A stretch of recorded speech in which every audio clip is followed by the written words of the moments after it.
International standards తో latest technology తో quality education అందిస్తుంది seats the creek planet schools and Ambitus world schools.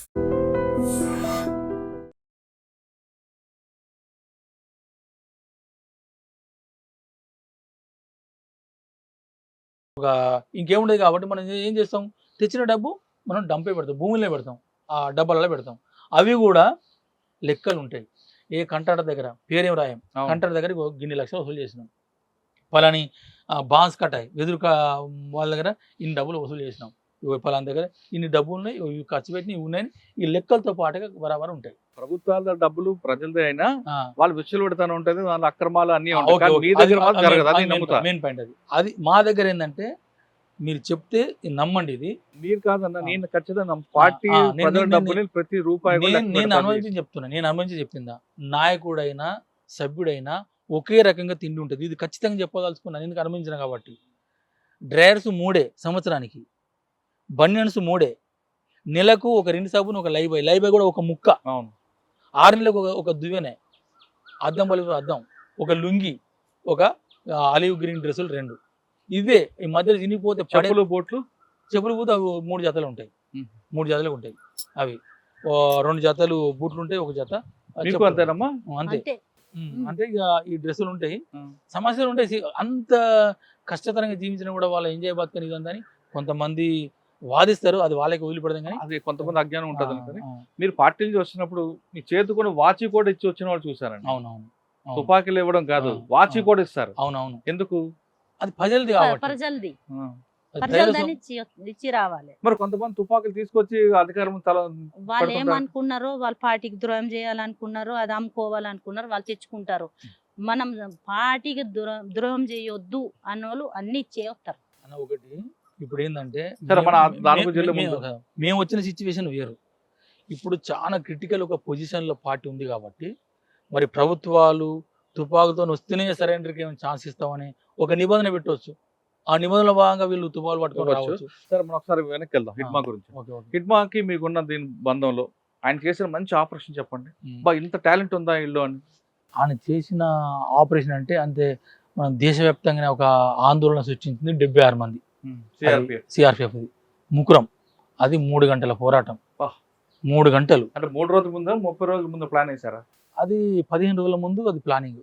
15 రోజుల ముందు అది ప్లానింగ్. ఈయనే సొంత కమాండర్, ఈయనే ఆపరేటర్ అంతా ఈయనే మీద ఎక్స్ప్లెయిన్ చేసిండు. మళ్ళీ అది ఎట్లా జరిగిందంటే మైన్స్ ఎక్కడ పెట్టాలి ప్లానింగ్ అంతా జరిగింది. 2 రోజులు ఉన్నారు వీళ్ళు. ఒక 1/2 కిలోమీటరు పడుకోనికి వెళ్తారు అన్నట్టు. ఎవరు వీళ్ళు మొత్తం ఈ బలగాలంతా, అంటే పిఎల్జీ బలగాలంతా. అక్కడ నైట్ ఉండేది ఒక 5 ఉంటారు, నైట్ అందరు ఉండరు, ఎందుకంటే రెస్ట్ తీసుకోవాలి కాబట్టి. నైట్ మళ్ళా మనం చేసే యుద్ధం అంతా పగలే కదా, నైట్ యుద్ధం వేరే ఉంటుంది. మళ్ళీ పగలు నైట్ చేసే యుద్ధాలలో పగలు యుద్ధం ఎక్కువ చేస్తాం, నైట్ చాలా తక్కువ. ఆ చేయాలని కూడా చాలా చాకచక్యం కావాలి. అది ఆ నైట్ యుద్ధంలో అది వేరే సందర్భం వచ్చినప్పుడు చెప్పొచ్చు. కానీ ఇప్పుడు 6 గంటల వరకు 5 గంటలకు ఉంటాం అంటే సైట్లో ఆంబుజ్లో. తర్వాత ఒక 5 నుంచి వెళ్ళిపోయి వీళ్ళకి అన్నం నీళ్ళంతా సెటిల్ చేసి వెళ్ళిపోతాం. తెల్లారగట్ల 4 గంటలకు 5 గంటలకు పోలీసు బలగాలు మొత్తం ఈ వీళ్ళు ఎట్లా సెట్ చేసారో అంటే ఆంబుష్ సెట్ చేసిన దాంట్లోకి వెళ్ళిపోతా అంటే ఇడుమాలు లేడాడ వేరే 1/2 కిలోమీటర్ దూరంలో నీళ్ళ రే ఉంటుంది కదా, అక్కడ ఉన్నారు. ఈ ఉన్న 5 ఏం చేయాలి, పోలీసులు వెళ్ళిపోతారు, చాలా మంది ఉన్నారు, మరి ఏం చేయాలని చెప్పి ఇడుమాలకి ఫోన్ చేసాను. అంటే ఫోన్ అంటే సెట్లో చెప్పారు. ఆ సెట్ మరి పోలీసులు ట్రాక్ చేయరా? కొన్ని ట్రాక్ అయితే, కొన్ని కావు, వేరే నంబర్ ఉంటాయి కదా, కొన్ని నంబర్లు ఉంటాయి, కొన్ని టెక్నికల్ విషయం చెప్తారు. ఇప్పుడు పోలీసులు వచ్చిన చెప్పారు కదా, అక్కడ లోకల్ ఏంటంటే రైతులు పోతానంటారు, లేకపోతే బస్తాలు పోతాయి అంటారు, లేకపోతే ఒక అగ్గిపెట్టే లేకుంటే అయిపోయింది, అగ్గిపెట్టెల నాకు 4 పూలని అంటాడు, ఏవో సిచ్యువేషన్ చెప్తా అంటాడు. ఏదో కోడ్ ఉంటుంది, ఆ కోడ్ని చెప్తారు. ఆ కోడ్లు అర్థం చేసడానికి అంతలో అయిపోతూనే ఉంటా అంటారు, ఈ కోడ్ని చెప్తా అంటారు. ఇప్పుడు పోలీసులు వచ్చిన అనుకో, సిఆర్పిఎఫ్ సిగరెట్, మామూలు పోలీసులకి బీడి, ఇంకోటి అగ్గిపెట్టే, ఇంకోటి ఆకు, ఇంకోటి అల్లం, ఏదో ఒకటి సిగ్నల్ ఉంటుంది, ఆ సిగ్నల్లే పాటిస్తాం. సిగ్నల్ ఇచ్చేసారు. అప్పుడు ఇడుమాలు ఏం చేసిండు, అదే ఇడుమాకున్న ఆ తెలివి, ఆ ధైర్యము, ఆ టాక్టిక్స్ ఉపయోగించడం ఇక్కడనే ఆయన డెవలప్ అయిందంతా. ఇది లేకపోతే ఏ కమాండర్ కూడా 10 ఏళ్ళు 20 ఏళ్ళు నువ్వు 100 కొద్ది పుస్తకాలు చదువు, అది కాదు. ఆయన పెద్ద పుస్తకాలను చదివి రాలేదు. ఆయన ఆచరణ లోపల ఆచరణ లోపల అనుభవం లోపల రాటు తేలిన ఒక మిలిటరీ కమాండర్ ఆయన. ఏం చేసిండు, చలో ఉన్న కాడికే ఫైరింగ్ చేయని చెప్పేసిండు. వీళ్ళు ఉన్న వాళ్ళు ఫైరింగ్ చేశారు. ఫైరింగ్ ఏం చెప్తాడు కోడ్? ఫైరింగ్ చేయమని కోడ్ ఏం చెప్తాడు? ఏదైనా చెప్పవచ్చు. ఏదైనా టమాటా తొక్కు అంటాడా, లేకపోతే ఆపిల్ గొయ్యి అంటాడా, ఏదో ఉంటా అంటది.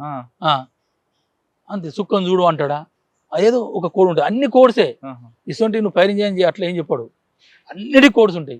నేను గాయాలైనా కోర్సే ఉంటుంది, నేను చనిపోయినా కోర్సే ఉంటుంది, నాకు తూటాలు అయిపోయినా కోర్సే ఉంటుంది. తూటాలు కావాలన్నా కోడ్ భాషలో ఫైరింగ్ చేయమన్నాడు. ఫైరింగ్ స్టార్ట్ అయిపోయింది. మీరు ఉన్నారు అప్పుడు? మేమేమి లేవు. వాళ్ళు వేరే. అది బెటాలియన్, మిగతా కంపెనీలు 300 మంది ఉన్నారు. మెజార్టీ బిఎన్ వాళ్ళు, ఇక మిలిసే వాళ్ళు వీళ్ళు 300-400 మంది ఉన్నారు. ఫైర్ ఓపెన్ చేశారు. పోలీసులు ఆపారు. ఫైరింగ్ జరుగుతుంది భీకరంగా. అసలు అప్పుడు ఇడమాలు తన బలగాలు పట్టుకొని ఎక్కడైతే వీళ్ళు కవర్ చేసుకోవాలనుకున్నారో వచ్చి కవర్ చేసుకొని కొడుతూ అట్లా 3 గంటల ఫైరింగ్. 3 గంటల ఫైరింగ్లో 76 మంది చనిపోయినారు. వీళ్ళు ఒక 12 మంది వీళ్ళు చనిపోయారు. 8 మంది గాయపడ్డారు. ఈ 8 మంది గాయపడ్డా అంటే పిఎల్జే వాళ్ళు, అంటే మావోయిస్టు నక్సలైట్ల వాళ్ళు 8 మంది గాయపడ్డారు, 12 మంది చనిపోయారు.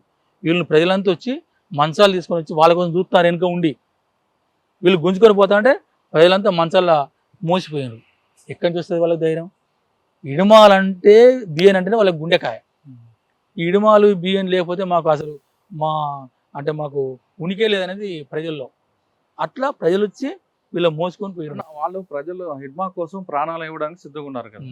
వాళ్ళకి ఆదివాసులకి హిడ్మా ఏమైనా అభివృద్ధి చేశాడా, లేదా కేవలం ఒకటే సామాజిక వర్గం అనే దీంతో వాళ్ళందరూ వస్తున్నారు? అట్లని కాదు. ఇక్కడ సిచ్యువేషన్ ఏంటంటే, భూమి మురియా పీపుల్ ఏంటంటే, మురియా వాళ్ళు దొరల వాళ్ళు స్థానికులు. అక్కడ దొరల వాళ్ళు స్థానికులు. మురియా వాళ్ళు జగదల్పూర్ ఏరియా నుంచి అక్కడి నుంచి వీళ్ళు వలస వచ్చిన వాళ్ళు. వీళ్ళకి భూములు కావాలి. భూములు ఫారెస్ట్ వాళ్ళు కొట్టనిస్తలేరు. మరి కొట్టనియకపోతే ఎట్లా? పార్టీ దళం అప్పుడు ఉండే, రామణ దళం, ఇంకా ఒక 2-3 దళాలు 4 దళాలు ఉండే. వాళ్ళు అప్పుడు తరుమానంతో వీళ్ళకు అప్పుడే విముక్తిగా వీళ్ళు భావించారు కదా. కాబట్టి హిడ్మా అంటే దేవుడు వాళ్ళకి. ఇంకా ఇప్పుడు ఫారెస్ట్ వాళ్ళు పోయిన తర్వాత ఫోర్స్ పెరుగుతుంది. వీళ్ళ భూములు కావాలి, వీళ్ళ వ్యవస్థ కావాలి. మళ్ళీ భూములు దక్కాలంటే పార్టీ కావాలి కదా. పార్టీలు అంటే సైన్యం కావాలి. ఆ ఉద్దేశంతో ఏంటంటే సంగపూల్ అని, లేకపోతే వీళ్ళు ఈ కమిటీ ఆ కమిటీ అని పోలీసులు పట్టుకపోడు, జైలు పెట్టి ఎంత ఉన్నది కదా. అందులో భాగంగా వాళ్ళ రక్షణలో భాగంగా ఇది ఒక ఆదివాసి సమూహం అనే కాదు. ఆ ఇడమాల్ అంటే వాళ్ళు పార్టీ పద్ధతిలో పనిచేస్తుంది కదా. ఒక ఆదివాసి సమూహం కోసమే కాదు. ఇక్కడ ఛత్తీస్గఢ్లో కానీ, లేకపోతే బీహార్లో కానీ, జార్ఖండ్లో కానీ, ఇక్కడ ఆదివాసి వనరులు అంటే అడవి వనరులు ఉన్నాయి కదా, వాటిని రక్షించాలి. వాటి రక్షణలో భాగంగానే ప్రజలను రక్షించడం. అవి కోల్పోతే కాదు. ఇప్పుడు మనం చూస్తున్నాం సార్, ఇప్పుడు ఏంటంటే ఇక్కడ అన్ని గిట్టలు అన్ని కథాల కోసం ఇంకేమన్నా అవి గ్రైండ్ వెళ్తాయని చెప్పి అన్ని తవ్వి చూసారు. అక్కడ ఇంతవరకు బయలుదేరి తప్ప ఎక్కడ కూడా తవ్వి చూసింది లేదు. వాటి రక్షణలో భాగంగా ఆ భూమి కోసం, ఆ ప్రజలకు అండగా ఉండడం కోసం ఆయనే ఆ యుద్ధ పార్టీ నేతృత్వంలో, పార్టీ గైడెన్స్లో పడిన అంత తెలివైన వ్యక్తి. మీరు చెప్తున్నారు ఆ టోపోగ్రఫీ, ఆ భౌగోళిక పరిస్థితులు అంత అవగాహన ఉంది. శత్రువుని తక్కువ అంచనా వేయని వ్యక్తి. శత్రువుని ఎప్పుడు తక్కువ అంచనా కనిపించట్లేదు ఆయన చరిత్రలో. ఇప్పుడు శత్రువుని ముందస్తు చూసుకొని చేయడం. అంత తెలివైన వ్యక్తి ఇక్కడ మారేడుమిల్లికి ఎందుకు వచ్చాడు? అయితే దీంట్లో ఇడమాల్ది ఒక విషయం చెప్పడం మర్చిపోయినా. ఇతనికి ఒక అన్న ఉంటాడు, ఒక అన్న ఉంటాడు, 2 అక్కలు, 2 చెల్లెళ్ళు, 2 తమ్ముళ్ళు. ఇతను పెద్ద కుటుంబం, చాలా పేదరికం అన్నట్టుగా. ఈ భూమి దున్ని పంట పండిస్తే తప్ప వీళ్ళకు అది లేదు. 2 తమ్ముళ్ళు చనిపోయారు, 2 అక్కలు ఉన్నారు, 2 చెల్లెలు ఉన్నారు, అన్న ఉన్నాడు, వీళ్ళ అమ్మ ఉన్నది, వీళ్ళ నాన్న కూడా చిన్నప్పుడు చనిపోయాడు. ఇప్పుడు ఈయనే చాలా పేదరికం, అంటే చాలా పేదరికం నుంచి వచ్చిన వ్యక్తి. ఆ ఇంటి పేదరికాన్ని చూసిండు, ఇటు ప్రజల్ని చూసిండు. ఈ అన్నిటితోనంటే ఈ పార్టీ ఒకటే పేద ప్రజలకు అండగా ఉంటుంది. పార్టీ లేకుండా ఏ ప్రభుత్వాలు ప్రజల్ని చూడలేదనేది ఒక బలమైన అభిప్రాయం తనకు ఏర్పడ్డది. అట్లా పార్టీ సిద్ధాంతము, గైడ్లైన్స్ అందుతూనే ఉన్నది. అసలు ఏంటిది పార్టీ లైన్ ఏంది, ఇవి కూడా కొన్ని విషయాలు చెప్పాలి. ఈ మారేడుమిల్లిది కొద్దిగా లేట్ చెప్తా. ఇప్పుడు మేధావులలో కానీ, పార్టీలలో కానీ చర్చ ఏంటంటే అసలు యుద్ధం విడిపోతుంది. అసలు సరెండర్ అవ్వడం కరెక్టా కాదా, తుపాకులకు అప్పగించడం కరెక్టే కాదా. సార్ దీంట్లో ఎవరమైనా పేదరికం పోవాలంటే ఏం చేయాలనేది ఎవరు దాన్ని కంక్లూడ్ చేయడం లేదు. మనకు ఫస్ట్లో ఏంటంటే చైనాది ఒక దీర్ఘకాలిక ప్రజాయుద్ధం అంటే ఒక్కొక్క ఏరియాను విముక్తి చేస్తూ లాస్ట్గా దేశాన్ని ఆక్రమించుకోవాలనేది ఆ దీర్ఘకాల ప్రజాయుద్ధం, అది మావో సృష్టించింది.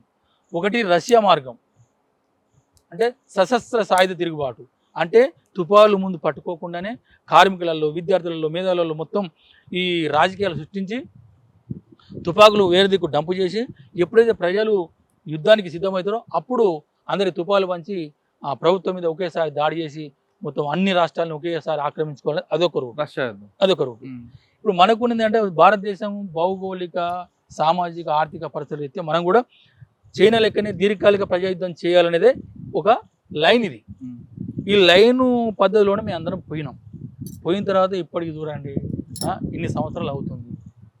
ఇది ఒక గెర్ల యుద్ధం నుంచి మొబైల్ యుద్ధం, స్థావర యుద్ధం, అంటే లోతట్టు ప్రాంతాలనంతా విముక్తి చేస్తూ బేస్ ఏరియాలు నిర్మాణం చేస్తూ ఒక్కొక్క రాష్ట్రాన్ని ఆక్రమించుకొని దేశాన్ని ఆక్రమించుకొని ఈ పెద్ద ఒక వ్యూహం ఇది. ఈ వ్యూహంలో భాగంగా దండకారణ్యంలో ఇక్కడ శత్రువు అంటే పోలీసులు తక్కువ ఉంటారు కాబట్టి, ప్రజలు సామాజిక పరంగా వెనుకబడి ఉంటారు కాబట్టి, అక్కడ పార్టీ అంటే బాగా విశ్వాసంగా కొట్లాడతారు కాబట్టి, దాని సపోర్ట్గా అడిగి ఉంది కాబట్టి, గుట్టల్ని కాబట్టి అక్కడి నుంచి స్టార్ట్ చేద్దామని చెప్పి కొండపల్లి సీతారాం ఏం చేసినంటే ఇంత తెలంగాణలో మైదాన ప్రాంతంలో నిర్బంధం ఉంటే తట్టుకోలేమని దాంతో ముందు చూపుతోనే 1980లో ఒక 7 దళాలని ఆదిలాబాదు, తూర్పుగోదావరి, గడిచిరోలి, బస్తర్కు దళాలని పంపిండు. అది ఇప్పటి వరకు డెవలప్ అయింది. అది ఇంకా దీంట్లో ఏంటంటే ఇప్పుడు యుద్ధం తీవ్రతమైన తర్వాత ఈ లైన్ కరెక్ట్ కాదు, ఇది కరెక్ట్ కాదు వాదించడమే తప్ప మరి ఏది కరెక్ట్? కొంత మా దాంట్లోనో ఇది అర్ధవలస అర్ధపు సమాజం కాదు, ఇది డెవలప్ అయింది పెట్టుబడి సమాజం. మరి మేము పెట్టుబడిదారు సమాజంలో ఎలాంటి యుద్ధం చేయాలి, ఎలాంటి పోరాటం చేయాలి, ఎవరి తేల్చి చెప్పడం పరిస్థితిలో ఉన్నాం. ఇప్పుడు మాలాంటి వాళ్ళం కూడా అసలు ఈ లైన్ ఏంది? ఇప్పుడు కొందరు సూచన ఏంటంటే ఇప్పుడు తుపాకులతో కాదు, ఎలక్షన్లు నిలబడాలి, ఎలక్షన్లతోనే మనం పోవాలి. అదే ప్రజాస్వామ్యబద్ధంగా అంటే ఇప్పుడు ఎలక్షన్లో బాగా పోవాలన్నప్పుడు ఎట్లా మరి ఇది కూడా సందేహం ఉంది. మరి సిపిఐ, సిపిఎం వీళ్ళంతా పోయి ఎలక్షన్ నుంచే చేస్తారు కదా, మరి ఎందుకు వస్తలేదు? ప్రజలు ఎందుకు నమ్ముతలేరు? ఇది ఇట్లా వస్తలేదు. ఇప్పుడు దీర్ఘకాల ప్రయుద్ధం అని పోతే అట్లా విప్లవం విజయవంతం కష్టం ఉన్నది. ఈ సందిగ్ధంలో నాకు తెలిసి మేధావులు అట్లే ఉన్నారు, పార్టీ అట్లే ఉంది, మాలాంటి వాళ్ళు కూడా మధ్యలో పార్టీని ఒలిపించి ఉన్న వాళ్ళు కూడా అసలు లైన్ ఏంది? పేద ప్రజల్ని మనం ప్రజాస్వామ్యబద్ధంగా మనం ఎదిరించుకోవాలి, రావాలి, ప్రజాస్వామ్యం రావాలి, దున్యవానికి భూమి కావాలి, అందరు సమానం బతకాలంటే ఏ రూట్లో పోవాలి? అంటే ఇప్పుడున్న పరిస్థితులకు అనుగుణంగా పార్టీ లైన్ కాదనేది కదా ప్రధాన వాదన. ఇప్పుడు సమాజంలో మార్పులు వచ్చాయి. ఇప్పుడు ఇన్నాళ్ళు మీకు సామాజిక స్పృహ ఉంది కాబట్టి మీ ఇలాంటి అందరూ త్యాగాలు చేసి వెళ్ళారు. ఇప్పుడు సామాజిక స్పృహ తగ్గిపోయింది యువతలో. వాళ్ళు ఎంతసేపు సెల్ ఫోన్కే ఎక్కువ ఆధారపడుతుంది తప్ప నా పక్కింటికి ఏమైంది, నా అమ్మకి ఏమైంది అనే విషయం కూడా అవసరం లేదు. మనకు దానికి అనుగుణంగా మనం వెళ్ళాలి తప్ప మనం అనుకున్న లైన్లోనే ఉండబట్టే ఈ పార్టీ ప్రజలు దూరమైందని మీరు నాకు చెప్తున్నట్లుగా దండకారణ్యం అదే మనకి పెద్ద సామ్రాజ్యం, మనకు శత్రువులు మన దగ్గర రారు అని భావించబట్టే కదా పార్టీ మీకు నష్టం జరిగింది. అయితే దీనిలో బాగుందంటే ఇది భారతదేశము అర్ధవలస అర్ధభూ సమాజం కాదని కూడా పెట్టుబడి సమాజం అనుకుందాం. పెట్టుబడి సమాజంలో ఏ ఎత్తుగడలు తీసుకోవాలి, పైపడి ఎట్లా చేయాలి అది రాయని, అది మేధావులు. ఒకప్పుడు భారతదేశంలో అసమానతలు, ఆర్థిక అసమానతలు, సామాజిక అసమానతలు ఉన్నాయి కాబట్టి పార్టీ ముందుకు వెళ్ళింది, ప్రజలు దగ్గరకు అయ్యారు.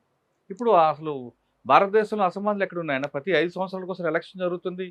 మనకి బడుగు బలహీన వర్గాలు కాదు, కింది స్థాయి వర్గాల వారు కూడా ప్రెసిడెంట్లు అవుతున్నారు, ప్రైమ్ మినిస్టర్లు అవుతున్నారు. మనం నచ్చిన వాడిని 5 సంవత్సరాలు కానీ దించేస్తున్నాం. ఇంకా అసమానతలు ఎక్కడ కనిపిస్తాయి మీకు? ఎందుకు అవపడలేదు? ఎక్కడ? అంటే ఇప్పుడు తినేవానికి తిండి, ఉండేవానికి ఇల్లు, సెల్ ఫోన్ లేని వాడు ఎవరున్నారు? సెల్ ఫోన్ లేదు, ఆ సెల్ ఫోన్ ఏమన్నా పెడుతుంది అన్నం పని కాదు, అదేం ప్రధానం. అన్నం తినకపోయినా ఆడ చేతిలో ఫోన్ ఉంటే చాలు, దానికి అలవాటు పడ్డారు ప్రజలు. నేను అనేది అంటే తిండి పెట్టేది, తిండి పెడుతుందా పెట్టదా ఒక నిమిషం వాళ్ళు గమనించిన విషయం మన దగ్గర కాదు, ప్రజల నుంచి రావాలి. ఇది ప్రభుత్వాలు ఏం చేస్తున్నాయి, వాళ్ళకి సెల్ ఫోన్లకు అలవాటు చేస్తున్నాయి. ఎవరికి? కింద స్థాయి వ్యక్తులకి. వాడు అదే ప్రపంచం అనుకుంటున్నాడు. కానీ నన్ను ఒక విధంగా వంచన చేస్తున్న విషయాన్ని గుర్తించాలి. ఎలక్షన్ లో ఓట్లు కూడా అమ్ముకునేది ఇదే వస్తుంది. ఇక్కడ నా డబ్బు మన డబ్బు ఎందుకు ఇవ్వడం అంటున్నాడు. కాదు, మన డబ్బే మనకి ఇస్తున్నాడు. మనకిచ్చేది వ్యాపారంగా మారుతుంది రాజకీయం. అది మారబట్టే కదా ఈ పరిస్థితులు ఏర్పడుతున్నాయి. ఇప్పుడు మీకు ఒక సెల్ ఫోన్ ఉందంటే చాలండి, తిండి మీరు కిందకన్నారు, తిండి మనకు అన్యాయం చేస్తున్నారనే విషయాన్ని ఎవరికి అవసరం లేదు. నా చేతిలో మొబైల్ ఫోన్ ఇచ్చి దానికి ఒక సిమ్ వేయించి ఆ సిమ్లో ఒక రీఛార్జ్ చేసి చాలు, నీది ఇదే ప్రపంచం అనుకుంటున్నా. ఆ తరహా ప్రజలు కొంతమంది ఉండబట్టే పార్టీకి ప్రజలు దూరం అవుతుంది అనేది కొంతమంది వాదన. ఇది ఒకటి. అయితే ప్రభుత్వాలు కూడా రాజకీయ నాయకులు నేను చెప్పవలసిందంటే ఇప్పుడు సెల్ ఫోన్ అలవాటు చేస్తున్నావు, తాగుడు అలవాటు చేస్తున్నావు, ఈ ఖర్చులు కావాలంటే దొంగలు రౌడీలు గుండాలు రావాలి. తయారవుతున్నారు. రావాలి. ఇప్పుడు అది నక్సలిజం పోయిందంటే ఇప్పుడు వచ్చేది అదే. వాళ్ళే నేను వస్తారు. కుండ బద్దలు కూడా చెప్తున్నా, నక్సలిజం వీళ్ళు పోయిండ్రంటే వీళ్ళు అంటారు కదా నక్సలిజం మొత్తం తోడేస్తాం పీకేస్తాం చంపేస్తాం అంటే వచ్చేది మొత్తం వాళ్ళే వస్తారు గుండాయిజమే. కాదనను. కానీ ఆ, ప్రజల్లో ఒక బలమైన కోరిక ఏముందంటే ఇప్పుడున్న రాజకీయ నాయకులు అందరూ కదా, కొంతమంది మాత్రం ఉమ్, అవినీతి పరులు అయిపోయారు, అక్రమాలు అయ్యారు. మీరు అన్నట్టుగా తాగుడికి దీనికి అలవాటు చేస్తున్నారు. అంటే వాళ్ళకి అనుగుణమైన ప్రజలు కావాలనేది లేదు, ఉచిత పథకాలని ఉమ్, ఇవన్నీ అలవాటు చేస్తున్నారు. ప్రజలు ఏమనుకుంటున్నారు, మీలాంటి త్యాగాలు చేసిన వాళ్ళు వచ్చి చిన్న చిన్న అంటే మరీ పార్లమెంట్ తరహా కాకపోయినా కింద గ్రామీణ స్థాయిలో నిలబడితే ఎలక్షన్లో ఖచ్చితంగా మిమ్మల్ని గెలిపించడానికి సిద్ధంగా ఉన్నారు. మీరు చేసేది సాయుధ పోరాటం చేసి మీరు చేసిన త్యాగాలు వృధా అయ్యి మీకు రక్త సంబంధులందరినీ దూరం పెట్టి బాధ పెట్టే కన్నా మీరు ప్రజాస్వామ్యంలోకి వచ్చి, అంటే మీరు కాదు ఇప్పుడు ఎవరైతే ఉన్నారో అందరూ కూడా మీలాంటి వాళ్ళందరూ త్యాగాలు చేసే వాళ్ళందరూ కూడా ఒక కమిట్మెంట్ ఉంటారు. మీలాంటి వాళ్ళు ప్రజల డబ్బు అంటే అది మన డబ్బు కాదు అని భావించే వాళ్ళు మీరు, ప్రజల డబ్బు అంటే నా డబ్బు అని భావించే వాళ్ళు రాజకీయ నాయకులు. మీకు వాళ్ళకి ఉన్న తేడా అది. కాబట్టి మీలాంటి వాళ్ళు ప్రజాస్వామ్యంలోకి వచ్చి సామాన్యులుగా కింద స్థాయిలో పోటీ చేస్తే ఖచ్చితంగా ప్రజలు ఆదరిస్తారు. ఒకటి కాదు, రెండుసార్లు, మొదటిసారి ఓడిపోవచ్చు, రెండోసారి ఓడిపోవచ్చు, మూడోసారి ఖచ్చితంగా ప్రజలు మేము గుర్తిస్తారు. మీలాంటి వాళ్ళు వచ్చారనుకోండి మన ప్రజాస్వామ్యం ఇంకా బలంగా ఉంటుంది అనేది నా వాదన. మీ దాంట్లో న్యాయబద్ధమైన ఒక డిమాండ్ ఉంది, ఒక ఆలోచన ఉంది, నేను దానికి ఓకే. అయితే ఇప్పుడున్న పరిస్థితులు నేను చెప్పగలుగుతా. ఇప్పుడు నేను సర్పంచ్ ఎలక్షన్లు వస్తాను, నన్ను ఎన్నుకోవాలి.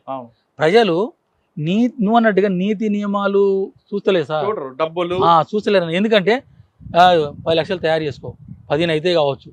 ఇప్పుడు వీళ్ళను డబ్బులు నేను సంపాదించుకొని అప్పు తెచ్చుకొని వీళ్ళని కొని దండం పెట్టి కాలు మొక్కి నేను ఇప్పుడు సర్పంచ్ వచ్చాయి నేను ఏం చేయాలి? మళ్ళీ నేను డబ్బు సంపాదించుకోవాలి కదా. అవును, వ్యవస్థ ఇట్లా మారింది. నిలబడండి.